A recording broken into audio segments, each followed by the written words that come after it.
Hello, everybody. This is William Hyndman, your host, and this is Just Force 911, where we look at how our public officials do things. Or not. Okay. All right, let's start with this. Please, if you're here, subscribe to my channel if you like it. Give me a thumbs up or thumbs down. It lets me know how I'm doing. Hit the like and share button, and leave me a comment. Okay, now with that being said, now this comes from John Bryant's channel, who is the civil rights lawyer. I think he's in North Carolina, is where this comes from. We're doing this because, and I think I've already done this video, but I'm going to do it again because now we find out after the person spent a year in prison, or excuse me, spent a year in the hospital, paralyzed from what the officers did to him, that there's been a cover-up. Yeah, you're as shocked as I am. After a man dies and there's still a cover-up. You got to be kidding me, man.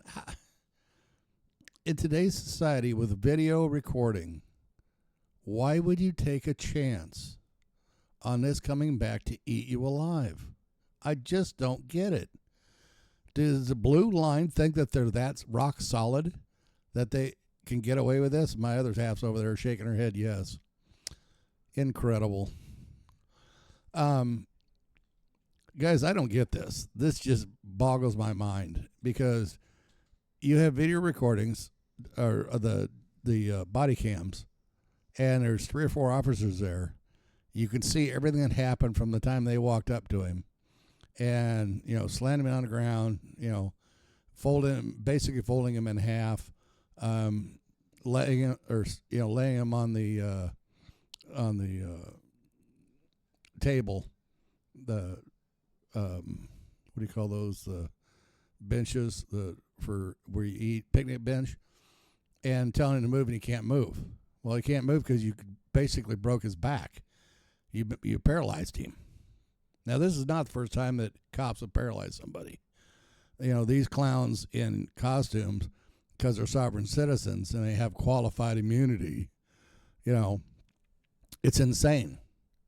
This thin blue line they think they can hide behind because their police unions have made this great big blue shield for them to hide behind. And they're finding out that, we got to be held accountable? Really? Darn. Well, one thing could help. Just so happens I have it. A violation of oath of office by a public official would be a felony, not a misdemeanor, not put on probation, not talked down, to doing 100 hours of community service. Felony. Done. End of story. Okay? Now, the other one is if an officer makes an arrest and charges you with a crime like disorderly conduct, harassing them in the line of duty, which is basically attempt a cop, that the charge would go back on the officer if the DA decides not to push it. That will stop that nonsense really quick. Now, that just sounds like I'm picking on cops, and I'm not. They're using their arrests on us for their promotions. Yeah, you heard me right. False arresting on us. They know it won't stick. It doesn't matter. They get credit for the arrest. They get a promotion. So we're paying these morons to do a job for us, to arrest us, to get a promotion for a false arrest. Told you can't make this shit up, man. It's insane. Anyway, let's get on with this. Like I said, it's John Bryant, the civil rights lawyer. Go over to his site if you already haven't done so. Check him out. He does a lot of really good stuff. He gets into a lot of depth in the what's going on, and we'll just let him talk. Here we go. Silva. Anthony. Mr. Silva. Hey, man. The fire department. 8 months ago, I told you about Anthony Silva, who was arrested, handcuffed, and then slammed headfirst into the ground, resulting in him being paralyzed, spending a year dying in a hospital bed. You just got more trouble for yourself. Yep, now you're on a felony. He's not going to want to move. Move this leg. Move. I talked to his attorneys, and you're not going to believe this. We now know the officers' names and the fact that their employer did not even bother to even do an investigation, even though a man was paralyzed and died. From what we can tell in the depositions and the paperwork they've turned over during discovery, there's been no investigation whatsoever. So it always gets back to they're more concerned with money and covering their backside than doing the right thing. And the crazy thing is that it was all caught on body cam footage, and there's no reason why they still could not today perform that investigation. But they'd rather defend their police officers and avoid having to pay any money rather than see that justice is done. Let's go through it, and I'll tell you how you can help. And even though that they acknowledged that he said he was paralyzed, and they acknowledged that they never saw his legs move after the takedown, they decided to put out a call for a code 2, and the ambulance didn't think it was a priority and didn't come for more than 30 minutes. So they have no excuse for that. On the afternoon of October 8th, 2022, Anthony Silva's life was irrevocably altered when Stanislaus County deputies unleashed a brutal assault, leaving him quadriplegic and eventually causing his death on September 10th, 2023. Mr. Silva was outside the Riverbank Community Center in Riverbank, California, near a gazebo that is a public facility. Mr. Silva was 39 years old. He was a high school graduate, and for several years before this incident, he had sort of been off and on homeless. Stanislaus County deputies Kamara and Jiang approached Mr. Silva and immediately executed a forceful takedown and arrest, though Mr. Silva offered no resistance, though he was not suspected of any serious crime, and though he was not a threat to anyone. Go away, relax. All right, bro. Come on, bro. I like the ball. I like the Anthony, football. just relax, dude. What are you doing, dog? No, come on, bro. You just came to me like that. Zach. Give me your hands. Zach, dude. I know, just give us your hands. Hey, Just relax. Why are you resisting the ball? Just give us your hands. I can't even look at nobody. Deputies Kamara and Jiang detained Mr. Silva without any reasonable suspicion that he had committed any crime. Why'd you do that to my hand? My ball hard. Why? Stay down. Please, why? I need to know. Cuz I told you to put your hands right now. Because I need to know, sir. I told you why. Hey, I'm going to ask you 3 times. He's going Yeah, you know what? You're under arrest. Why'd you push me? I was running You're from you. under Hit me arrest. hand. He took off running. You're I under don't know where arrest. Padilla went. I had a Padilla ran. Here. You need ambulance or what, bud? You're under arrest. The outside. Pin off. Can you put it out? Oh, see? Can you be all for him? Oh. Oh, bro, I gotta arrest you. Yeah? Hey, where did Adam go? Deputies Kamara and Jiang led Mr. Silva to a nearby gazebo, and Deputy Bavaro from the Stanislaus County Sheriff's Department met them there. Sit down. Hey, I thought I become water, brother. Sit down. What's up? Please. Unlace my heart. Stand up, stand up. I will let my pockets. You don't have to get out of me. Stand up. I want you up though. I need to go to the restroom in the pit. Okay. During their conversation with Mr. Silva, Deputy Kamara became angry and forcefully slammed Mr. Silva headfirst into the ground with help from Deputies Jiang and Bavaro. Where do you want this dropped off at? Oh, that's my belongings. My plastic bag over there, It right? can't go with you. Why, You're going to jail, dude. For what, bro? You're drunk and public. My cash. Where's your I cash have to go at? get something to drink. My water is not free. Where's your cash at? Come on, bro. Okay, Chuck, stand up. Honestly, I don't have. I don't have to go to jail. You're not Stand up. bailing me out now. Stand up. Let's go. Yeah, I'm asking. You're under arrest. My cash. Where's my cash? We'll take it. Get my f***ing hand, guys. Hey. Get my f***ing hand. Get my helmet. Out of my helmet. Call it God.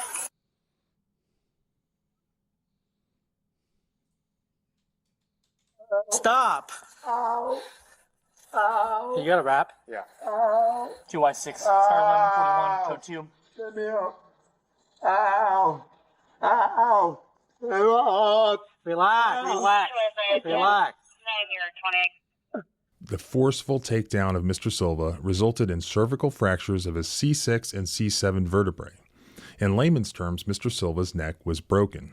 Due to his broken neck, Mr. Silva could not get back to his feet. Mr. Silva immediately told the deputies, "I'm paralyzed." You just got more trouble for yourself. Yeah, now you're on a felony. You're not bleeding, Anthony. You're fine.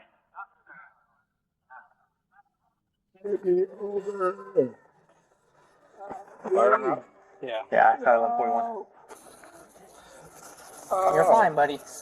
I can't even talk. You can talk. You're talking to me right now, Anthony. I can't move my ass. Control 2K6. It's going to be Stanislaus in 6. You're not paralyzed. I am. You're not. You can move your arms. I'm seeing your arms moving. Relax. Relax. Yeah. Yeah. Fine, Anthony. Anthony, you're fine, buddy. The deputies did not promptly call paramedics. Instead, as Mr. Silva lay on the ground, deputies Kamara and Jiang began to move his injured body. Without giving his neck any support, they carried his limp body to a nearby picnic table and sat him upright. We got ambulance coming, okay? If we stand you up, are you going to walk? You want to sit in shade, Anthony? I will have it sit on. Okay, hey, buddy, we're going to roll you over towards me and we're going to sit you up, okay? I'm going to lift you up a little bit so we can move you, okay? Okay? You cool? Sit up. Let's get up. Dad. Stand up. Stand up. Ow.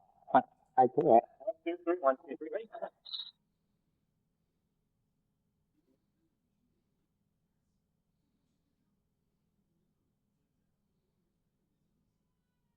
It's got me. You got me? It's got me. What got you? Let me go, please. I'm not going to let you go. Wait, we're not going to start this again, dude. Please. Relax, dude. Please, brother. Relax. Please. No, you're going to jail, so relax. Oh, You're fine, buddy. what's my head? Do not hit me again with your What's head, okay? You on already my got one. head? You got one felony charge ready. What's my head? You're moving. You're fine, dude. Oh, You good? I'm on my Me? toes. Bad. You headbutt you? Yeah. No, well, he like shoulder checked me, Yeah. so I should have. I'm on, so I should have caught that. No. Yours would have caught the whole thing, probably. Moving Mr. Silva multiple times exacerbated his neck injury, resulting in permanent quadriplegia. Then Mr. Silva was transported to the hospital, where he spent a miserable last year of his life confined to a hospital bed. He would never leave the hospital bed, completely paralyzed, with a feeding tube down his throat, really unable to even talk. Finally, his body succumbed to the injury that he had that day. While he was still alive, though, he was able to connect with one of the best civil rights lawyers in the nation, and one of the best civil rights lawyers, of course, in California, a guy named Dale Gallipo. Dale filed the lawsuit, and I was fortunate enough to be able to interview Dale and also his associate Cooper, who's working on the case, about what has happened since the last video.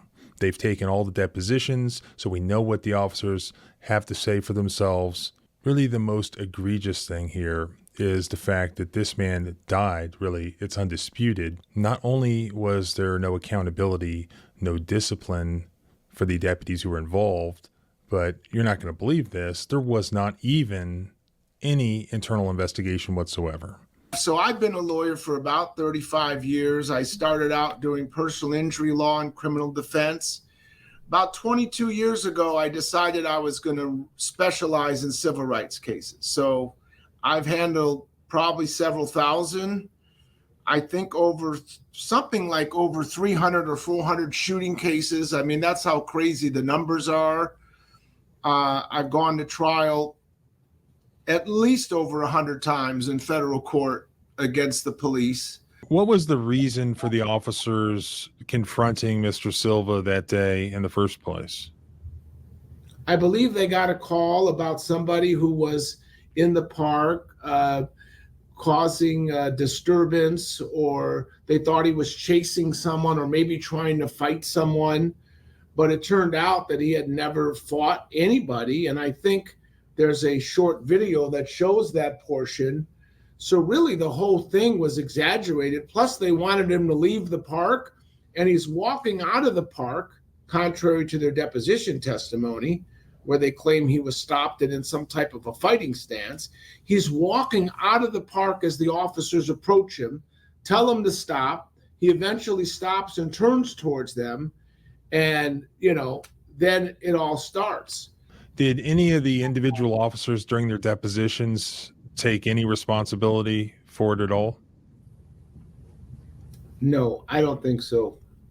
I think they're going to go with this is just an unfortunate accident, and he was resisting, and we had no choice but to take him down to try to avoid further injury to ourselves and even him.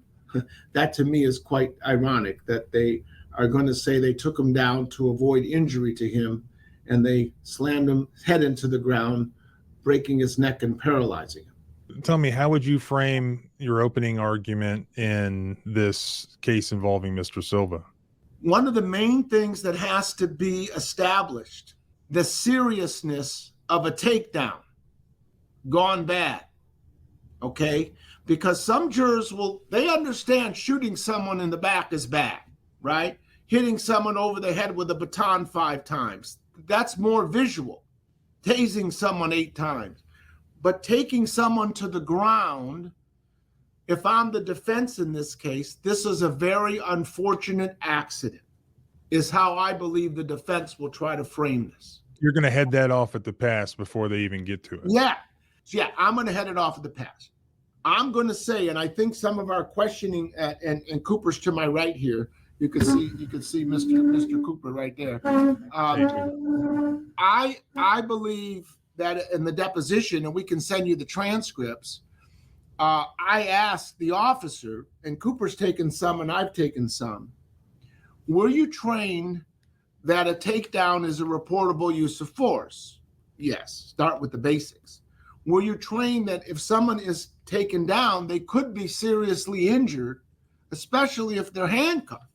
Were you trained that one of the things you got to be careful of, if someone's taken down after they're handcuffed, they can't brace their fall and they can impact their head? Were you trained that an impact to the head against a hard surface could cause serious injury, even death or paralysis? Because what do we know happened? They took him down handcuffed and he hit his head. And they knew by their training that could happen. These officers even went so far, I believe, as saying in the depositions, we were trying to avoid him hitting his head. Didn't they? Did you have any evidence he had a weapon? Did you have any evidence of any specific injury to anyone? Had you called the ambulance? Did he punch you? Did he try to punch you? Did he kick you? Did he try to kick you? Did he try to tackle you to the ground? Did you realize that he might be a little bit off? Maybe some mental health crisis going on? Did you think he was homeless? So now you got all these facts that they were aware of beforehand. Were this guy really? And now he's handcuffed? And he's in your custody and control? And you knew by bringing him to the ground, especially that you were on a hard surface?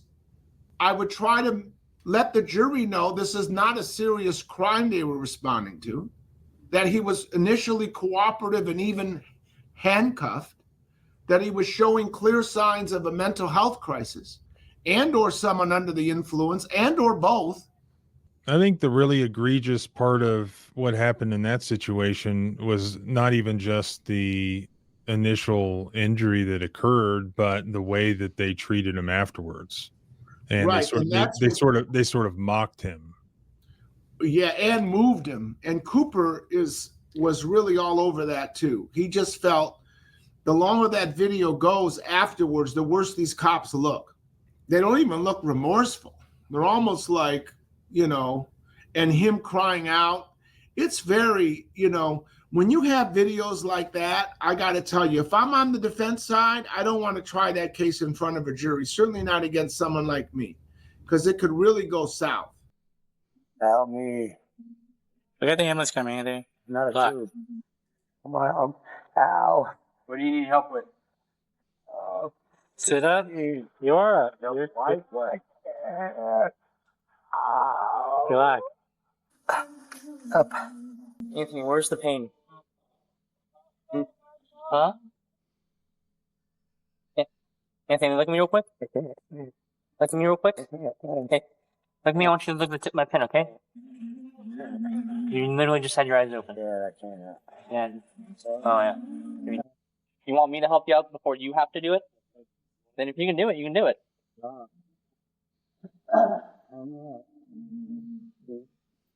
Sit up. You can. You're moving your neck.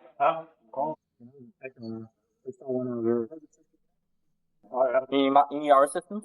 What can I assist you with, Anthony? Can you tell me a little bit about Anthony Silva's mental health issues? Yeah, Anthony had been dealing with some pretty serious mental health issues since he was a young adult. He was diagnosed bipolar, and so he was trying to manage that with medication. And the deputies involved in this incident even acknowledged that they knew he was dealing with these mental issues and had seen him previously and knew that that was something he was dealing with. But the way they treated him, it did not seem like they took that into consideration. It almost seemed like they treated him like he was on drugs or intoxicated rather than suffering from mental illness. Be honest. Just so we know for ambulance guys. Just be honest, man. When's the last time you used? Ambulance guys are gonna happen too. We just want to Huh? have the answers for them. What? When? Help me. When did you use? This morning? A couple hours ago? 5 minutes ago? Huh? But when did you use? Not ambulance coming. Yeah, I would agree with that. And sometimes officers use that as an out. I didn't think he was mentally ill because they know that's a sensitive issue. We just thought he was under the influence. But the reality is there's often a crossover between people who are homeless or semi-homeless and mentally ill and people who are sometimes doing drugs to self-medicate for a mental illness. So I think an argument could be made whether you think someone has a mental health crisis or is under the influence or you're not sure, you should really proceed with caution and try to de-escalate a situation rather than escalating it. Did you guys already depose all of the officers involved in this case? Pretty much.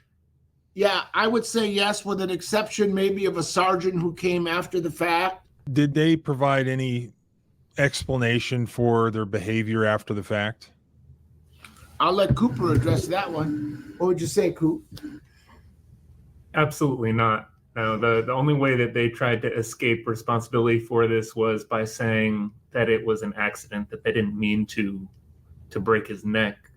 But they didn't really have an excuse for why they had to use that kind of force given the circumstances. Did they provide any excuse for why they didn't get a medical treatment or why they just sort of stood around and mocked them, etc.? Partially they blamed it on the ambulance not showing up because they were busy doing something else. But one of the interesting things that came up in the deposition is that they put out a call code 2.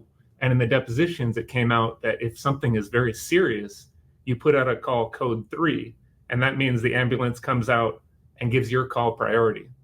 And even though that they acknowledged that he said he was paralyzed, and they acknowledged that they never saw his legs move after the takedown, they decided to put out a call for a code 2, and the ambulance didn't think it was a priority and didn't come for more than 30 minutes. So they have no excuse for that. Come on, man. You were very talkative earlier. Huh? Huh? How long does it take for an ambulance in Riverbank? They don't have an ambulance available. That's what I was just got fired. But we're trying to figure out where. Sit up. Sit on your stomach. Is it more comfortable to sit up? Sit up. I could help you. I can't. You can help us. Move your leg.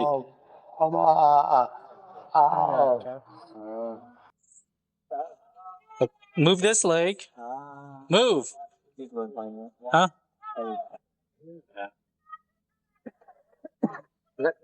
Yeah. You move. Just relax, dude. We got that close.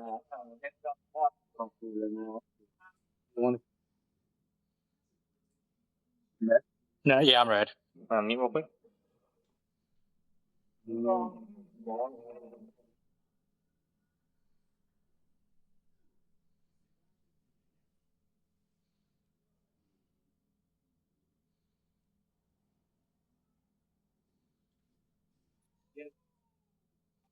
Anthony, do you have any pain on your shoulder? When was the last time you used, man? When was the last time you used? Your things are constricted, bro.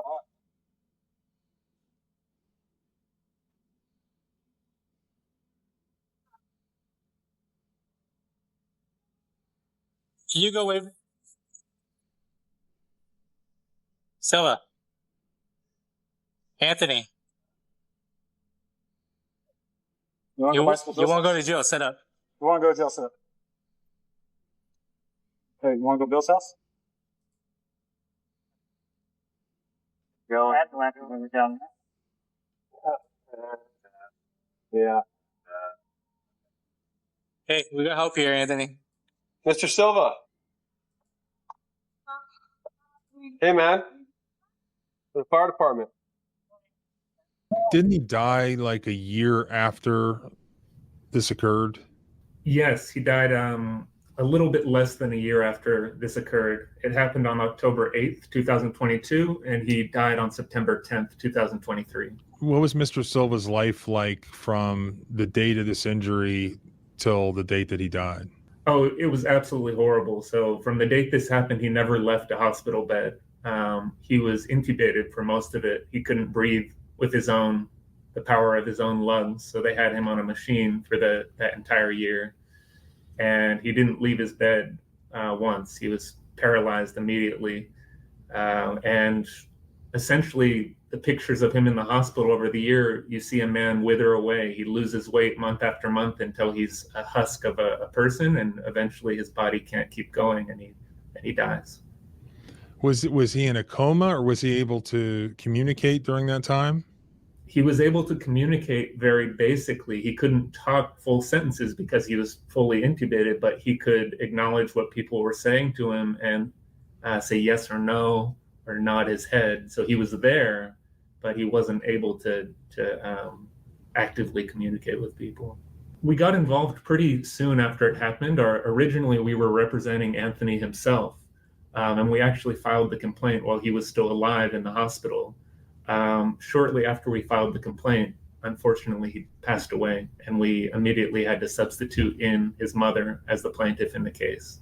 But we were involved in the case, I think, about 6 or 7 months after it happened is when we joined. They still never did any sort of investigation on what happened, even though they had all this body cam footage?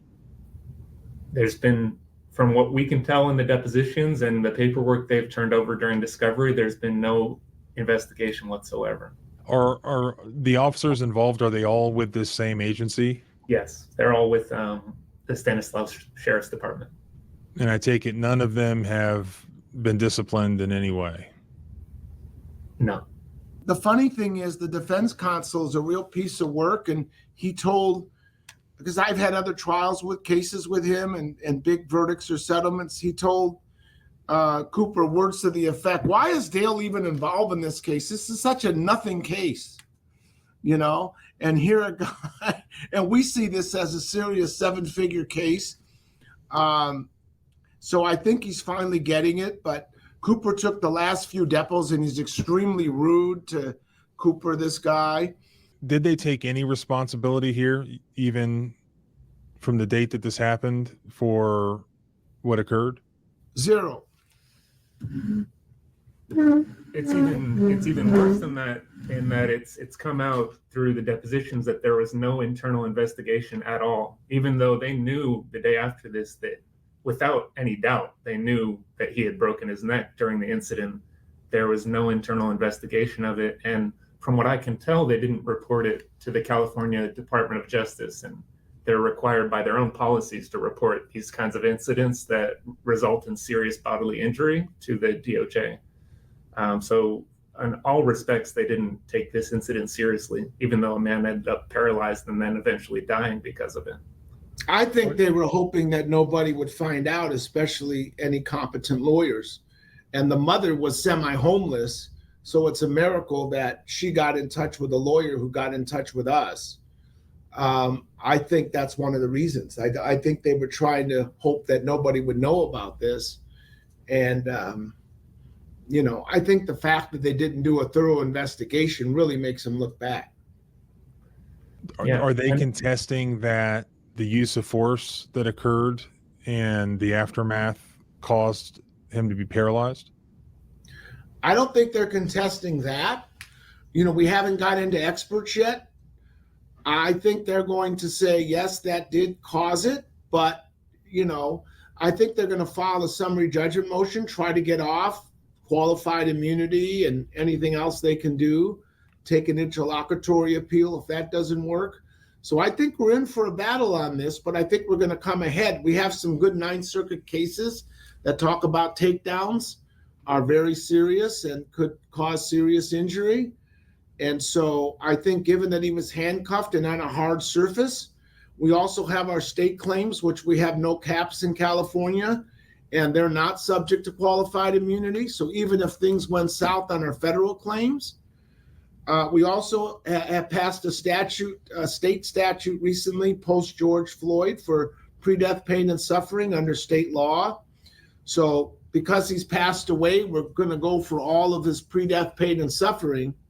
And we have some pretty good experts on that. So it'll be interesting to see how this plays out. But if you want us to keep you in the loop on everything or send you documents, we're happy to do it. As far as these officers, do you know if any of them had been involved in other egregious incidents or other prior incidents? Yes. So one of the deputies involved in the takedown was Deputy Camara, and he was involved in a very serious use of force incident in 2018 of Alejandro Sanchez, who was also killed while in deputy custody, even though he was in a full wrap. So he was fully restrained, and he died of blunt force trauma to the head. The circumstances under which that happened were very mysterious, since there was no video in that case. But the case did settle for a large amount, and Deputy Camara was involved in the restraint of that individual at the time that he had the blunt force trauma to his head. Another deputy involved in that prior incident was also there at the scene, Deputy Babbitt, who we just deposed recently, was a witness in this case. In that case, nobody was punished either. There was no retraining of any of the deputies in that case. There was no consequences for any of their careers. And that is the Stanislaus County Sheriff's Department? That's right. And quite frankly, it's incidents like this that I think destroys the public trust in law enforcement. I mean, imagine being at the park and seeing them throw some guy to the ground on his head who's already handcuffed. I mean, it's really horrible. We need police to help us, but we got to expect better than that. And I agree with you. Not only him hitting his head is horrible, and we've slowed it down and have still videos and photos of that, but the aftermath of that, the aftermath of treating a fellow human being like that, someone who's handcuffed and in your custody, is really troubling. Okay, so even though this happened in 2022, everything was captured on body cam, multiple cameras. There's, what you said, thousands of pages of medical records. Is there any reason why even tomorrow or next week that the Stanislaus County Sheriff's Department couldn't still do an internal investigation to see whether or not these officers they still employ should be disciplined or terminated? I mean, is there any reason why they couldn't still do that investigation? No, absolutely not. I think the reason they're, and to add to that, John, I don't think they have given this over to any prosecuting agency to look at to see if there's any criminal conduct. But I think at this point, they're afraid that any internal review is going to find that this was not within policy, and concerned we're going to be able to use that somehow in the civil case. So it always gets back to they're more concerned with money and covering their backside than doing the right thing, than stepping up and saying this is unacceptable. And that's why I think it sends the wrong message to a lot of these police officers And that's why we continue to have many of these incidents occurring over and over again. Because think about it from the law enforcement person's side. They're not losing their job. Their pay's not getting docked. They're not getting criminally prosecuted. It's not their money. As a matter of fact, we often see these people promoted after critical incidents like this. So there you have it. A lot of times these things are blasted out there. They go viral, as this one did, and then you never hear anything else about it. Well, that's not the case here. Now, that this being California, apparently they have a very slow docket process there. And it's the case, even though it's a year later, or 8 months after I even did my first video on it, they're still not even like halfway through the discovery process. So there hasn't been any rulings from the judge on any motions or anything like that. So this is one of those where hopefully we'll be able to do additional update videos as that process goes along through the motion stage and then possibly through a trial. But my huge takeaway here, as I said at the beginning of the video, is how insane is it that you have these undisputed facts. Anthony Silva was not suspected of having committed any serious crime. He was taken into custody violently. He was put in handcuffs, and then a use of force was inflicted on him that paralyzed him. A use of force was inflicted on him that caused his death in a very miserable way. It's undisputed that these police officers did that to him, that they killed this man. And yet there has been no investigation from the government, not from a prosecutor's office. They didn't put it before a grand jury. They didn't make a YouTube video about it. They didn't issue any sort of press release about it with report details. Nothing, no investigation. And according to the attorneys, when they took their sworn depositions, they had received no discipline whatsoever. They're all still with Stanislaus County Sheriff's Department. They're right there. They still have a badge and a gun, and they still have the ability to do who knows what else they're still doing to citizens there. And the government doesn't care. So I'll put the contact information for Stanislaus County in the first pinned comment below. If you live there, you might want to contact your politicians and be outraged about this. They have the ability to get rid of bad cops if they want to. They have the ability to prosecute bad cops if they want to. Doesn't matter if there's pending litigation. There was pending litigation in the George Floyd case the whole time. It's just a lack of will to do so. They just don't care. They're not going to care until you make them care. For further updates and coverage of this lawsuit, please subscribe both here and at the blog at thecivilrightslawyer.com. Remember, freedom is scary. Deal with it. Well, guys, you heard it.